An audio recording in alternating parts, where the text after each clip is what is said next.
Hello, welcome to my YouTube channel.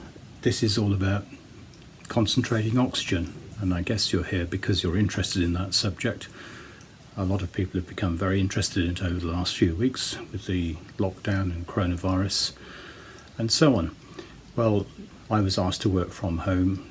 My normal job, or one of them, is to help out in the local hospital with their chemotherapy systems.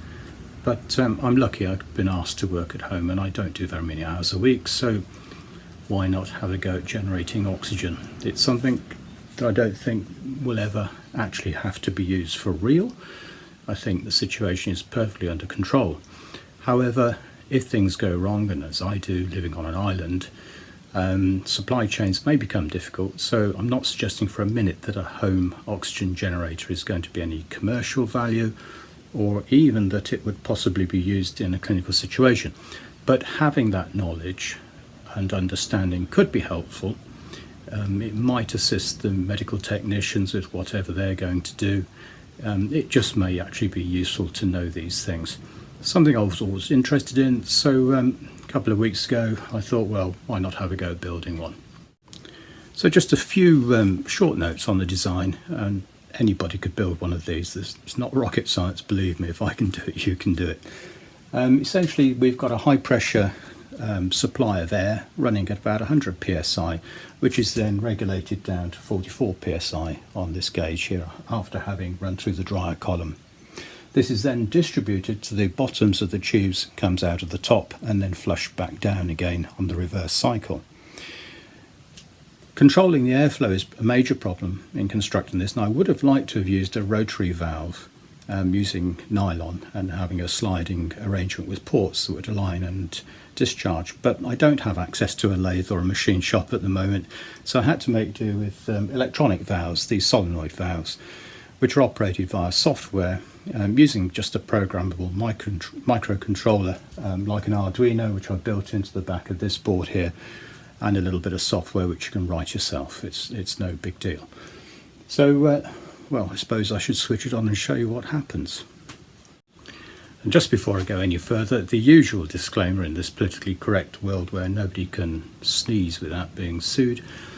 Build one of these at your own risk if you wish. Do not breathe the product gas. It probably won't be very good for you. High concentrations of oxygen can be very dangerous for you, notwithstanding pressures involved, explosion risk, and so on. And unless you have really good filters on the output gas, there's a very good chance that some of the dust from the zeolites will also be under product gas. Don't do it. By all means experiment, gain the knowledge, understand it, enjoy it, keep yourself occupied, but don't play with it medically. Okay? So let's have a look at the generator. This took me about just over 2 weeks to construct, and I'd say about 90 man hours. And the vast majority of the components I found in the loft from having done a kitchen installation. You can see I've used PVC piping almost all over the place. Before I go any further as well, I want to say a big thank you to the company called Brownell of London. I sent away for some zeolites from them and bought the wrong ones, and what I'd actually bought was desiccants, thinking I was getting something that was good for nitrogen absorption. They very kindly said to me, no, what you really want is oxysiv, and they actually sent me 2 kilograms of oxysiv free of charge. So a big thank you to Brownell of London.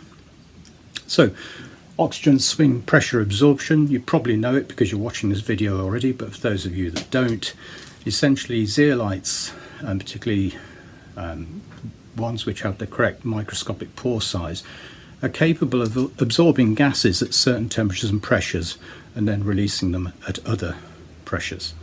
So the oxygen swing cycle simply requires that you pump high pressure atmospheric air into a chamber filled with zeolites, and at the right temperature and pressure, which in this case is about 45 pounds gauge, most of the nitrogen will be adsorbed onto the zeolite, leaving free oxygen, which you can then vent to a product gas and then flush the zeolite with ordinary air again, and the whole process regenerates. You'll see 2 tubes on this machine that I built because whilst one is pressurizing, the other one can be flushing, and the 3rd tube actually is a desiccant tube. If you don't take the water out, your zeolite will become useless in a matter of minutes, as I found out to my cost on first testing. So my little air compressor is running, and if you do this experiment at home, use a compressor which is oil free. High pressure oxygen and oil, not a good mix. Okay, so this little compressor from Hyundai came at about £90, and it'll have other uses for me, so apart from this project I'm quite pleased to own that.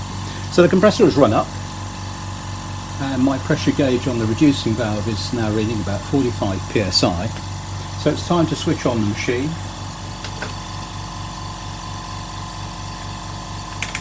And the first thing that's going to happen in this case is I've designed it to vent itself completely at the startup cycle. So for a few seconds it will vent itself. The compressor is just turned off because it's reached pressure, but the machine is still running. So we're actually now flushing through the high pressure valve into the exhaust on the right. Now we're charging the left hand cylinder to high pressure, and then oxygen generation coming out here. And now we're venting out to the left hand side to get rid of the nitrogen. And that whole cycle will now reverse, charge the right hand cylinder, produce oxygen, and then it will vent the whole thing out to the right hand cylinder. Don't know if you can see it, but on this bucket down here, and I'm sorry about the exhaust gas noise, it's rather loud, I've simply submerged the tube under water, so that's where I can collect the oxygen, which I'll do now.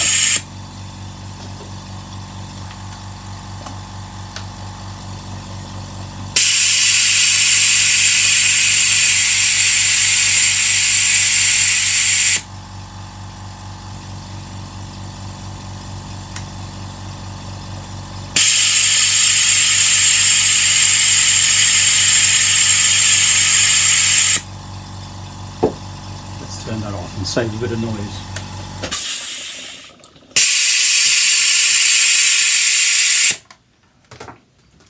That'll carry on running if I left it plugged in on the residual pressure in the cylinders. So have a jar full of oxygen. Now, how much oxygen? I don't have an oxygen meter. They run at several £1,000s. There are ways of doing it. For example, we could put some steel wool in an inverted tube over a water bath, and the steel wool would rust and use up the oxygen, raising the water column, giving you a very accurate estimation of the oxygen content. A variation on that, I had a thought about this the other night, perhaps put a couple of wires into that steel wool from the outside, set fire to it by connecting it to a battery, and steel wool, as you know, will burn quite well even in ordinary air, and in oxygen it should use it up very quickly and give you a rapid indication. But I haven't done that experiment yet, that's for another day. So here we go, jar full of product gas, bit of water, because trying to put the lid on upside down wasn't terribly easy. But let's have a go at lighting a splint. Be very careful with oxygen. I guarantee you that it'll burn better than you think if you're not careful. I've only been running this for an hour or so since I built it, and I know that the product gas isn't that great, and it will reignite a splint, but it's not going to be terribly spectacular. So let's have a go. Can you see that? Yes, you can.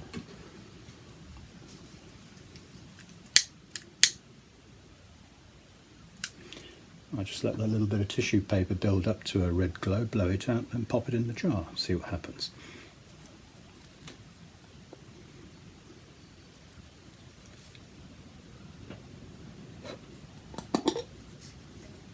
And there we go, reignition, success. Better put that in the water before I set fire to anything else. I've only written the one piece of software for this machine so far, and you could see that the product cycle was only about 8 seconds in every 35 seconds, something like that. I can play with those figures because I wrote the software so that I can change the parameters of the valves operating and see what the maximum production of oxygen is given the shortest amount of producing time. So, and one thing I promised myself making this video was not to use that ridiculous word "so."